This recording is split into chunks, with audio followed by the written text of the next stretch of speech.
नमस्कार, स्वागत है आप सबका दिन भर की तमाम बड़ी और अहम खबरों के साथ। मैं हूं कवीन सचान। शुरुआत हेडलाइन से।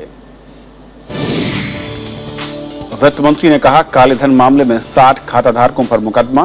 1195 भारतीयों का 25,420 करोड़ रुपए जमा होने का खुलासा। सभी मामलों की होगी जांच।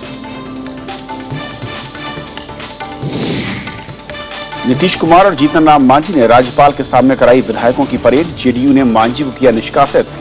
राज्यपाल से मिले विधानसभा अध्यक्ष।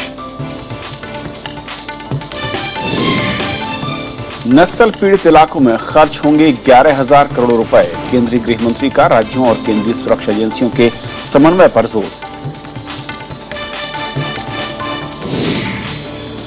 राज्यसभा टीवी के सीरियल संविधान की सूचना और प्रसारण मंत्री अरुण जेटली ने की तारीफ। कहा, ऐतिहासिक घटनाओं के डिजिटाइजेशन में मील का पत्थर।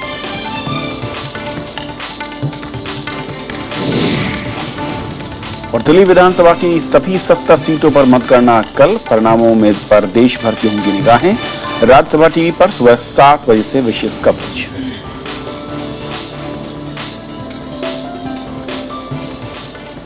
और आइए देखते हैं हमारी आज की पहली खबर।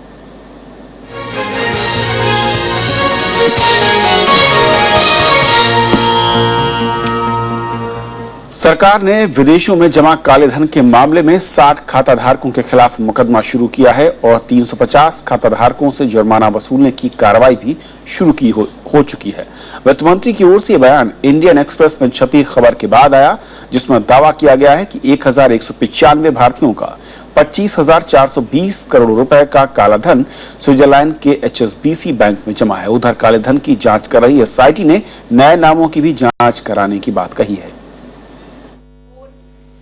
वित्त मंत्री अरुण जेटली ने कहा है कि स्विस बैंक में खाता रखने वाले भारतीयों से जुड़े नए नामों की प्रामाणिकता की जांच की जाएगी। उन्होंने बताया कि पहली सूची में HSBC बैंक की स्विस शाखा में खाता धारकों के नाम सामने आने के बाद से 60 के खिलाफ मुकदमा शुरू किया जा चुका है।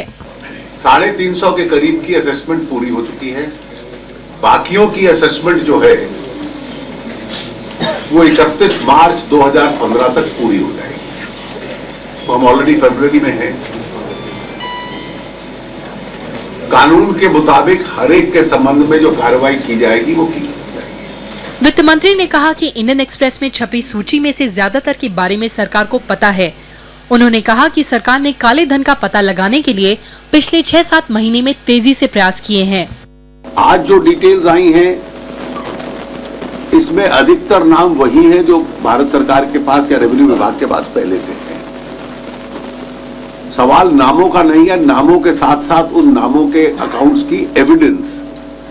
इंडियन एक्सप्रेस के मुताबिक वित्तीय वर्ष 2006-2007 के दौरान स्विट्जरलैंड के HSBC बैंक में 1195 भारतीयों के खाते थे, जिसमें 25,420 करोड़ रुपया जमा है। इसमें कई बड़े उद्योगपतियों, राजनीतिक हस्तियों और NRI के नाम शामिल हैं। सूची के मुताबिक दुनिया के 200 देशों के खाता धारकों के इस बैंक में लगभग 100 अरब डॉलर से भी ज्यादा रकम जमा थी। हालांकि ये सूची फ्रांस के अधिकारियों की ओर से 2011 में मुहैया कराई गई 628 लोगों की संख्या से दुगनी है। इस बीच काले धन की जांच कर रही एसआईटी ने कहा है कि नई सूची में सामने आए नामों की जांच होगी। We have to go through the names. We have to find out how much amount is left there, and action will be taken. वहीं राजनीतिक दल नई सूची और काला धन जमा करने वालों पर कार्रवाई के लिए सरकार से जवाब मांग रहे हैं। Enough of rhetorics, enough of demagogy. Now what people want is action. All these fat cats have been traditional cheerleaders of the current government. So would the Prime Minister now stand up and speak, assure the nation that he will honor his campaign promise? काले धन की जांच कर रही SIT की सोमवार को बैठक में नई सूची पर चर्चा हुई। एसआईटी ने कहा कि जिन खाता धारकों के खिलाफ जांच चल रही है, उनके खिलाफ जांच का काम 31 मार्च तक पूरा कर लिया जाएगा। कृति मिश्रा, राज्यसभा टीवी। और इस पूरे मसले पर और बातचीत करेंगे। हमारे साथ जुड़ रहे हैं national affairs editor Indian express से पी वैद्यनाथ अय्यर। वैद्यनाथन साहब, स्वागत है आपका। सबसे पहले तो मैं जानना चाहूंगा कि जो इंडियन एक्सप्रेस ने लिस्ट छापी है, इस लिस्ट का आधार क्या है? देखिए, ये जो लिस्ट का आधार है, दो फ्रेंच न्यूज़पेपर जो है ल मोंड और international consortium of investigative journalist की एक संगठन बनी है जो इन्वेस्टिगेटिव जर्नलिस्ट है 45 देशों में।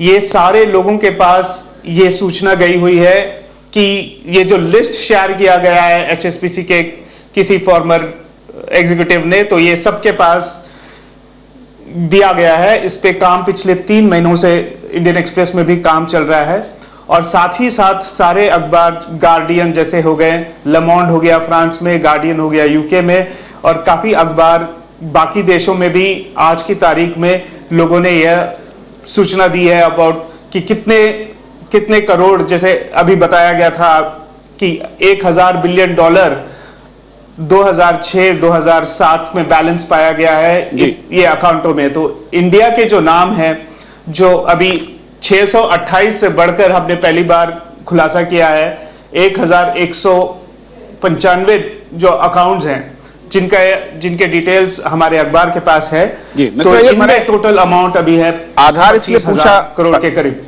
क्योंकि जो स्विस सरकार की ओर से एक बयान जारी किया गया है कुछ घंटे पहले, आपने देखा, उसमें साफ कहा गया कि जो जानकारी आई है 2007 उससे पहले के जो डाटा चोरी हुए थे उसके आधारित है, ये कोई नई बात नहीं। उसने कहा कि पुरानी लिस्ट है और इस लिस्ट को कई देशों के साथ जो गोपनीय मैं कहूं साझा तंत्र है उस पर साझा किया जा चुका है। हाँ जी, ये आप ठीक कह रहे हैं। ये बैलेंस जो बता रहा है सारे खातों में, ये 2006 की है, लेकिन जो हमारे देश के पास एचएसबीसी के साथ शेयर किए हुए नाम थे वो 628 अकाउंट के ही थे। तो अभी जो हमारे पास एक और डिटेल लिस्ट इंडियन एक्सप्रेस के पास जो है उसमें 1195 नाम है। जी, अब सवाल ये उठता है साहब कि क्या ये जो खाते हैं और जिनमें रकम है ये वाकई ब्लैक मनी है, यानी कि जिस पर टैक्स नहीं पे किया गया है, या इनमें से कुछ खाते ऐसे हैं जिन पर कहा जा सकता है कि वो ब्लैक मनी वाले खाते हैं, या फिर सभी खाते? देखिए, यह तो सारे खाते ब्लैक मनी के नहीं भी हो सकते हैं, काफी खाते इसमें लेजिटिमेट भी हो सकते हैं। लोगों ने लेजिटिमेट तरीके से अपने खाते खोले हैं एचएसबीसी में, ऐसा भी हो सकता है। लेकिन हमारे देश में चूंकि करप्शन का बहुत बड़ा एक पॉलिटिकल नैरेटिव बना है लोकसभा चुनाव के पहले से, और चूंकि क्रोनी कैपिटलिज्म भी हमारे देश में काफी उसकी भी बात चलती है, और काफी उद्योगपतियों के बारे में जो बोला जाता है कि ये लोग को नेचुरल रिसोर्सेज जिस हिसाब से हमारे देश में स्पेक्ट्रम होता है, या तो कोल होता है या आयोनोर होता है, जो स्कैर्स, जो कम मात्रा में रिसोर्सेज हैं, ये सब के लिए काफी उद्योगपति बिड करते हैं। तो इसमें थोड़ा बहुत क्रोनी कैपिटलिज्म भी होता है, जो आप सरकार के नजदीक होते हैं। जी, ये एक आशंका है, ये आशंका हमेशा होती है साहब। लेकिन क्योंकि आज दिन भर जब आपके अखबार ने ये सूचना जारी की, लिस्ट जारी की है, उसके बाद आपने खुद देखा होगा कि आज दिन में कई उद्योगपतियों, कई लोगों जिनके नाम आपकी लिस्ट में हैं, उन्होंने डिनाई किया, उन्होंने कहा कि उनके खाते वैध हैं और इसमें जो धन है वो काला धन नहीं है। जी, तो जो हमने तो टॉप के 100 अकाउंट्स देखे हैं जिनमें सबसे ज्यादा बैलेंस थे, और इंडियन एक्सप्रेस ने खुद ने सारे उद्योगपतियों जो भारत में है, जिनका एड्रेस, जो अकाउंट में भारत का एड्रेस दिया गया है, तो जितना हो सके इंडियन एक्सप्रेस से हमने एक एक उद्योगपति, एक एक इंडिविजुअल के पास हम गए हैं, जो पॉलिटिशियन हो चाहे उद्योगपति हो, हमने उनसे कमेंट लिए हैं। लोगों ने कहा है कि ये हमारा लेजिटिमेट अकाउंट है, तो वो भी हमने छापा है। तो हमने ऐसा कोई अधूरा नहीं छोड़ा है। हमारा जो रिपोर्ट है वो 360 डिग्री हमने पूरा उस पर छानबीन की है, और हर एक उद्योगपति या जो भी व्यक्ति है जिसका नाम लिया गया है, हम उसके पास पहुंचे हैं, हम उनसे उनका कमेंट लिए हैं। नहीं, ये सिर्फ इसलिए था यार साहब क्योंकि आप भी जानते हैं कि जब भी काले धन को लेकर कोई लिस्ट या नाम सामने आते हैं, बहुत ज्यादा हाइप सामने आती है और उसके बाद जांच या फिर मैं कहूं नतीजे तक, रिजल्ट तक पहुंचने में दिक्कत होती है। इस पूरी लिस्ट के बाद सरकार का ये कहना है कि जो इसमें से नाम है, ज्यादातर नाम उनके पास हैं, यानी कि जो एजेंसियां जांच कर रही हैं। क्या जिस तरीके की जांच हो, जैसे एसआईटी ने भी कहा कि अगर कोई नए नाम सामने आते हैं तो वो उसको जांच के दायरे में लाया जाएगा, किस तरह की उम्मीद आपको दिख रही जो अब तक का प्रोसेस रहा है इस पूरे मसले को लेकर? जी, हमें उम्मीद तो अब सरकार जो करेगी, सरकार के वो तो सरकार ही करेगी, हम उस पर कुछ टिप्पणी नहीं देना चाहेंगे। लेकिन ये बात जरूर है कि अभी जो इन्वेस्टिगेशन का जो स्कोप है वो बढ़ गया है। वित्त मंत्री ने खुद कहा है कि वो इंडियन एक्सप्रेस के लिस्ट पे गौर फरमाएंगे और जो नए नाम ये लिस्ट पर है उन पर भी इन्वेस्टिगेशन शुरू हो जाएगी। और जिस तरीके से अब जो नए पैक्ट हुए हैं भारत सरकार या फिर G20 के जरिए तमाम देशों के बीच काले धन की शेयरिंग को लेकर जो उनके डाटाज है या फिर जो इंफॉर्मेशन है 2017 तक, क्या लगता है कि उसके चलते इस पूरे मसले पर और जो आप लोगों की पत्रकारिता है, जिस तरीके से खुलासे हर रोज आ रहे हैं, नए नाम सामने आ रहे हैं, हम कहें कि रिजल्ट जो है अगले कुछ वर्षों के अंदर इस पर देखने को मिल सकता है? बिल्कुल मिल सकता है, क्योंकि जो भारत सरकार पिछले एक साल में काफी देशों के साथ जो हमारा डबल टैक्सेशन अवॉइडेंस एग्रीमेंट होता है और जो ऑटोमेटिक एक्सचेंज ऑफ इंफॉर्मेशन के क्लॉसेस डाल रहे हैं उस पर, तो इंफॉर्मेशन जो अभी तक हमको बाकी स्विस बैंक से नहीं मिलती थी वो मिलने में थोड़ी आसानी होगी। HSBC तो एक स्विस बैंक हुआ है, स्विट्जरलैंड में काफी बैंक्स है और इंडियन एक्सप्रेस ने लगातार इस मामले पर अपने रिपोर्टर्स को लगा रखे हैं। इसके पहले भी 2013 में ब्रिटिश वर्जिन आइलैंड्स के नाम इंडियन एक्सप्रेस ने खुलासे किए थे और HSBC का लिस्ट सरकार के पास आया है। पहला लिस्ट जो 628 नाम थे वो भी इंडियन एक्सप्रेस ने सबसे पहले लिखा था। तो इस अभी हमने 100 नाम लिखे हैं और इसमें 1195 नाम है, तो बाकी नामों पे भी जांच शुरू है। हम हर व्यक्ति और हर बिजनेस और हर ट्रेडर जो भी है, पॉलिटिशियन है, हम हर एक के दर पर पहुंच रहे हैं, हर के दरवाजे खटखटा रहे हैं, उनसे बात कर रहे हैं। ये रिस्पॉन्स आने के बाद ही जैसा आपने कहा कि आप लगातार या फिर आप जैसे पत्रकार जो कर रहे हैं, नाम सामने आ रहे हैं और सरकार और एसआईटी जो गठित है उसका साफ कहना है कि जो भी नाम सामने आ रहे हैं वो भी जांच के दायरे में होंगे। हमें इंतजार करना होगा नतीजों का कि क्या इससे नतीजा निकलकर सामने आता है। फिलहाल बहुत बहुत शुक्रिया इस पूरी बातचीत के लिए आपका। यदि हमारी पहली खबर, छोटा सा ब्रेक यहां पर लेंगे, ब्रेक के उस पार दिन भर की दूसरी बड़ी खबरें।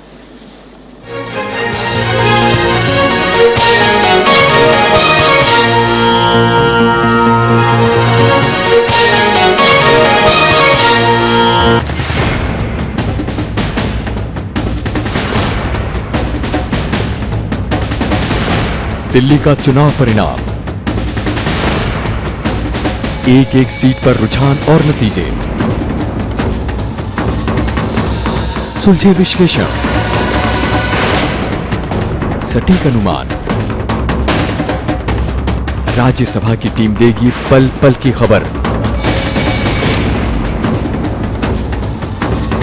देखिए चुनाव परिणाम लोकतंत्र 2015 कल सुबह 7 बजे से लगातार लाइव, सिर्फ राज्यसभा टीवी पर।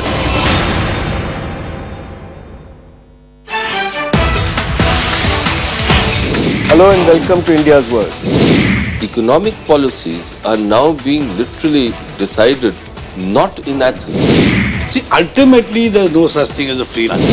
There is too much political stakes in keeping the EU hanging together. Watch experts debate the relationship of Greece with the European Union in India's World, only on Rajya Sabha television.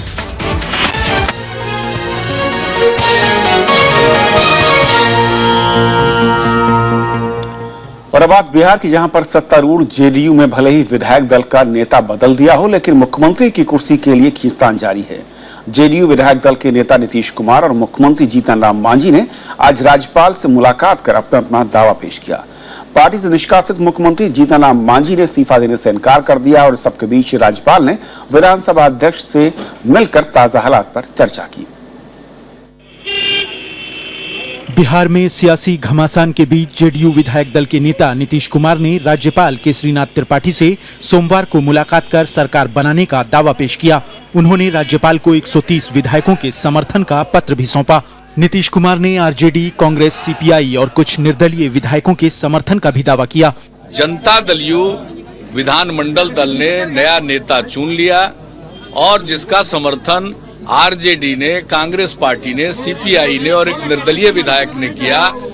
पूर्ण बहुमत जनता दलयू के दावे के साथ है, इसलिए उसको सरकार बनाने का मौका मिलना चाहिए। राज्यपाल से मुलाकात के बाद नीतीश कुमार ने कहा कि अगर इसमें देरी हुई तो प्रदेश में विधायकों की खरीद फरोख्त शुरू हो जाएगी। उन्होंने बिहार के ताजा राजनीतिक संकट के लिए बीजेपी को दोषी बताया। चंद लम्हों के भीतर ही बीजेपी की ओर से इसका जवाब आ गया। जीतन राम मांझी जी को जेडीयू से निकालना सिर्फ नीतीश कुमार जी अपने मुख्यमंत्री बनने के लिए इस तरह का कदम उठा रहे हैं।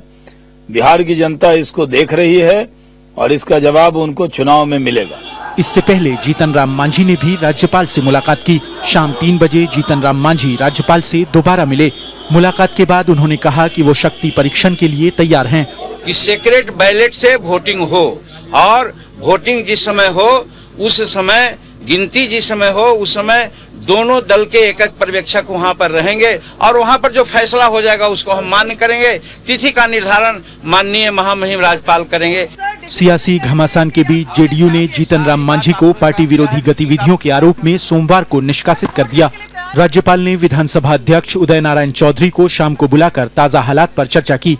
विधानसभा अध्यक्ष पहले ही जेडीयू विधायक दल के नए नेता के तौर पर नीतीश कुमार को मान्यता दे चुके हैं। अब सबको राज्यपाल के अगले कदम का इंतजार है। Bureau report, Rajya Sabha TV. और बिहार के राजनीतिक संकट पर नेताओं के साथ साथ संविधान के जानकारों की भी नजरें हैं। ये शायद पहली बार हो रहा है जब किसी प्रदेश के राज्यपाल को इस तरह की स्थिति से दो चार होना पड़ रहा है। और ऐसे में संविधान में इसकी क्या व्याख्या है, आइए देखते हैं। भारत के संविधान के अनुसार मुख्यमंत्री को राज्यपाल नियुक्त करता है। मुख्यमंत्री को राज्यपाल के अलावा कोई नहीं हटा सकता। संविधान ये भी कहता है कि मुख्यमंत्री को सदन का बहुमत हासिल हो। बहुमत नहीं होने पर उसे पद छोड़ना होगा। संविधान के अनुसार मुख्यमंत्री सदन के प्रति उत्तरदायी है। राज्यपाल मंत्रिपरिषद की सलाह से काम करता है, न कि मुख्यमंत्री की सलाह पर। Only way out for the governor is to have a full floor test. Okay. Ask the chief minister, in view of the change of leadership by the party MLAs and the assembly, ask him to stand a floor test and prove his majority. Bihar के मामले में राज्यपाल के पास दो विकल्प हैं। वो प्रदेश में राष्ट्रपति शासन की सिफारिश कर सकते हैं या फिर मुख्यमंत्री को सदन में बहुमत साबित करने को कहा जा सकता है। गवर्नर साहब के पास इसके अलावा और कोई चारा नहीं है कि वे जो भी रिकमेंडेशंस आई हैं, चाहे वो चीफ मिनिस्टर से आई हो, चाहे विधायक दल के नेता से आई हो, उन्हें दोनों को वापस कर दे और ये कह करके इनको दोनों के रिकमेंडेशन को मैं आपस में अपना आप ही तय करें। बिहार के राजनीतिक संकट का जो भी समाधान हो, लेकिन राजनीति और संविधान में इसे एक नए अध्याय के रूप में देखा जाएगा। संविधान बनने के बाद शायद पहली बार ये स्थिति आई होगी जब किसी प्रदेश में मुख्यमंत्री कोई और है और विधायक मंडल का नेता कोई और। ऐसे में राज्यपाल के अहम फैसले पर कानून और राजनीति के विद्यार्थियों की विशेष नजर रहेगी, क्योंकि ये फैसला नए सिरे से व्याख्या करेगा राज्यपाल, मंत्रिमंडल और मुख्यमंत्री के अधिकारों की। कैमरामैन संजय के साथ रविंद्र सिंह शोराण, राज्यसभा टीवी। सरकार का नक्सल पीड़ित इलाकों में विकास पर विशेष जोर है। इसके लिए 11,000 करोड़ रुपए खर्च किए जाने का प्रस्ताव है। केंद्रीय गृह मंत्री राजनाथ सिंह ने आज नक्सली हिंसा से पीड़ित राज्यों के मुख्यमंत्रियों के साथ बैठक की। उन्होंने नक्सलियों के खिलाफ अभियान में राज्यों और केंद्रीय सुरक्षा एजेंसियों के आपसी समन्वय पर सबसे ज्यादा जोर दिया। गृह मंत्री ने नक्सल समस्या से जूझ रहे इलाकों में विकास के कामों की समीक्षा की और कई नए प्रस्तावों पर चर्चा की गई। दिल्ली में हुई इस बैठक में कई केंद्रीय मंत्रियों के अलावा छत्तीसगढ़ के मुख्यमंत्री रमन सिंह और महाराष्ट्र के मुख्यमंत्री देवेंद्र फडणवीस शामिल हुए। ओडिशा और झारखंड के प्रतिनिधियों के साथ अर्धसैनिक बलों के अधिकारी बैठक में मौजूद थे। करीब 6,000 करोड़ का काम फर्स्ट फेज में था और अभी आने वाले समय में हम लोग इसमें से जो इनकम्प्लीट काम है ये फेज 2 में डालेंगे। ये 11,000 करोड़ की फेज 2 है और इसका काम हम इसी साल शुरू करेंगे। नक्सलियों के खिलाफ अभियान में राज्य और केंद्रीय सुरक्षा बलों के आपसी तालमेल पर जोर दिया गया। समन्वय के लिए कहा है कि बेहतर समन्वय हो और हर बार आईजी लेवल के अफसर चारों राज्यों को बैठे हैं और बैठ के कोऑर्डिनेशन हो, फोर्टनाइटली और मंथली इसकी मीटिंग हो और इसकी मॉनिटरिंग भी हो। देश के 9 राज्य नक्सल समस्या से जूझ रहे हैं, जिनमें छत्तीसगढ़ सबसे ज्यादा प्रभावित है। सुकमा जिले में बीते साल दिसंबर में हुए नक्सली हमले में सीआरपीएफ के 14 जवान शहीद हो गए थे। वहीं बस्तर क्षेत्र के ही जीरम घाटी में मई 2013 में नक्सलियों के हमले में कांग्रेस नेता वीसी शुक्ल और महेंद्र कर्मा सहित 25 से ज्यादा लोग मारे गए थे। इससे पहले अप्रैल 2010 में बस्तर क्षेत्र के दंतेवाड़ा में नक्सली हमले में सीआरपीएफ के 76 जवान शहीद हुए थे। प्रणव गोस्वामी, राज्यसभा टीवी। विदेश मंत्रालय ने कहा है कि असैन्य परमाणु करार को लागू करने के लिए अमेरिका से बनी सहमति में कोई अलग प्रावधान नहीं है। ये पूरी तरह से आईएईए के प्रावधानों से मेल खाते हैं। मंत्रालय ने कल ही अपनी वेबसाइट पर सहमति का ब्यौरा जारी किया था। अमेरिका से असैन्य परमाणु करार पर सहमति के बाद इस ब्यौरे में परमाणु उत्तरदायित्व कानून से जुड़े 19 मुद्दों का जवाब दिया गया है। 7 पेज के इस ब्यौरे के मुताबिक दुर्घटना के बाद पीड़ित विदेशी सप्लायर्स कंपनियों पर क्षतिपूर्ति का दावा नहीं ठोक सकेंगे, लेकिन ऑपरेटर ऐसा दावा कर सकेंगे। विदेश मंत्रालय का कहना है कि परमाणु ईंधन की ट्रैकिंग के लिए अमेरिका को कोई द्विपक्षीय छूट नहीं दी गई है। भारत ये काम आईएईए के नियमों के तहत करेगा, लेकिन राजनीतिक दल इस सहमति पर सवाल उठा रहे हैं। Government of India is succumbing to the pressures given by US and other Western powers. They are asking Government of India to weaken or dilute the existing liability law in the country, and exactly that is what the Government of India is doing. बिल्कुल कानून और मर्यादा के खिलाफ है कि दोषी operators को ठहराया जाए और जो मशीनरी में गड़बड़ है वो लोग मुक्त हो जाए। भारत और अमेरिका के परमाणु संपर्क समूह के बीच 3 दौर की बातचीत के बाद ये सहमति बनी थी। अमेरिकी राष्ट्रपति बराक ओबामा की भारत यात्रा के दौरान 25 जनवरी को इसे आखिरी रूप दिया गया। भारत ने शुक्रवार को अमेरिका को इसका मसौदा भी सौंप दिया। कृति मिश्रा के साथ ब्यूरो रिपोर्ट, राज्यसभा टीवी। सूचना और प्रसारण मंत्री अरुण जेटली ने डिजिटल तरीके से प्रिंटेड सामग्री उपलब्ध कराने पर जोर दिया है। उन्होंने राज्यसभा टीवी के सीरियल संविधान की तारीफ करते हुए इसे भारतीय इतिहास को डिजिटल तरीके से सहेजने की एक शानदार कोशिश बताया है। On the Rajya Sabha television, the 10 serial episode on the making of India's constitution. I think it's one of the most outstanding serials which has been made. Came very close to reality, so nobody has to read those volumes now. You can actually buy those. It's a set which is available. तो खबरों के सफर में इतना ही। नमस्कार।